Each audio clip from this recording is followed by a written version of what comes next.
महाभारत काल अर्थात द्वापर युग में हनुमान जी की उपस्थित और उनके पराक्रम का वर्णन मिलता है। हनुमान जी ने रामायण काल में भी कई बड़े बड़े महाबलियों का घमंड तोड़ दिया था, फिर चाहे वह रावण हो, मेघनाद हो या बाली। यहाँ तक कि खुद लक्ष्मण जी भी महाबली हनुमान जी के पराक्रम को मान गए थे।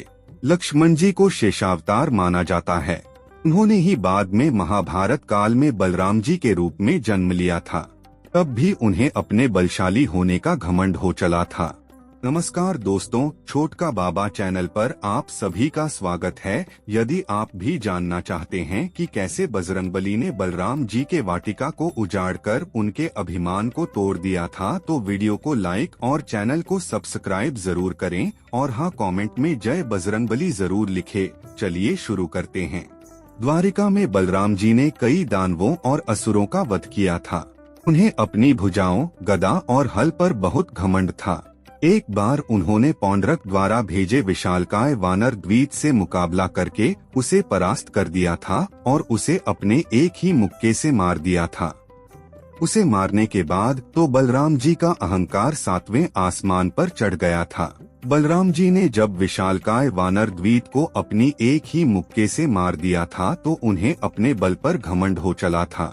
तब श्री कृष्ण के आदेश पर हनुमान जी गंधमादन पर्वत से उड़ते हुए आए और द्वारिका की वाटिका में घुस गए। द्वारिका की वह वाटिका सबसे सुंदर थी। उस वाटिका को उन्होंने उसी तरह उजाड़ना प्रारंभ कर दिया जिस तरह की उन्होंने रावण की वाटिका को उजाड़ दिया था। द्वारिका की वाटिका में वह फलों को वृक्ष सहित उखाड़कर खाने लगे और वृक्ष को दूसरी ओर फेंकने लगे। कई सैनिकों ने उन्हें ऐसा करने के रोका, परंतु वे सैनिकों से कहां संभलने वाले थे। आखिरकार सैनिकों ने जाकर बलराम जी को बताया कि एक वानर हमारी वाटिका में घुस आया है और उत्पात मचा रहा है। यह सुनकर बलराम जी क्रोधित हुए और सैनिकों पर भड़कर गए और कहने लगे कि तुम एक तुच्छ वानर को नहीं भगा सकते। तब सैनिकों ने बताया कि वह बड़ा ही बलशाली है, सैनिकों के बस का नहीं है। यह सुनकर बलराम जी खुद उन्हें एक साधारण वानर समझकर अपनी गदा लेकर वाटिका से भगाने के लिए पहुंच गए। वहां कई चेतावनी देने के बाद भी जब हनुमान जी नहीं माने तो फिर बलराम जी ने अपनी गदा निकाल ली और फिर वहां उनका हनुमान जी से गदा युद्ध हुआ। युद्ध करते करते बलराम जी थक हार कर हांफने लगे और उन्हें समझ नहीं आ रहा था कि किस तरह इस वानर को काबू में करूं। थक हार कर तब उन्होंने कहा कि सच कहो वानर, तुम कौन हो, वरना मैं अपना हल निकाल लूंगा। हनुमान जी ऐसे में श्री कृष्ण का ध्यान कर कहते हैं कि प्रभु, ये तो हल निकालने की बात कर रहे हैं, बताओ अब क्या करूं। यह मानसिक संदेश सुनकर तब वहां पर श्री कृष्ण और रुक्मिणी दोनों ही प्रकट होकर बलराम जी को बताते हैं कि ये पवन पुत्र हनुमान जी हैं। यह सुनकर बलराम जी चौंक जाते हैं और वे तब हनुमान जी से क्षमा मांगते हैं और स्वीकार कर लेते हैं कि हाँ, मुझे अपनी गदा पर घमंड था। जय हनुमान, जय श्री राम। चलिए जानते हैं बलराम जी का प्रिय शस्त्र हल। बलराम को हलायुध और हलधर कहा गया है क्योंकि उनका प्रिय शस्त्र हल था। उस हल का नाम संवर्तक था। उन्होंने अपने हल का कई बार उपयोग किया। इसके दो प्रमुख उदाहरण हैं। हस्तिनापुर को डुबोने की शक्ति। भागवत पुराण स्कंद 10 अध्याय 68 के अनुसार जब दुर्योधन ने अपनी बेटी लक्ष्मणा और श्री कृष्ण के पुत्र सांब के प्रेम को अस्वीकार कर दिया और सांब को बंदी बना लिया, तब बलराम जी ने तुरंत हस्तिनापुर की ओर प्रस्थान किया और विनम्रता से कौरवों से आग्रह किया कि सांब को छोड़ दिया जाए और लक्ष्मणा को उनके साथ जाने की अनुमति दी जाए। लेकिन कौरवों ने न केवल इस प्रस्ताव को ठुकराया बल्कि बलराम जी का अपमान भी किया।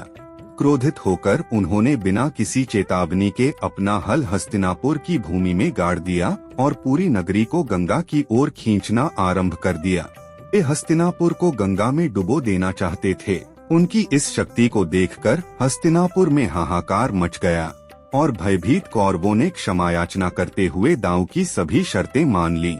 अंततः बलराम जी सांब और लक्ष्मणा को द्वारिका वापस लेकर आए और वहां वैदिक रीति रिवाज के साथ दोनों का विवाह संपन्न हुआ। यमुना नदी को खींचना भागवत पुराण स्कंद 10 अध्याय 65 में मिलता है।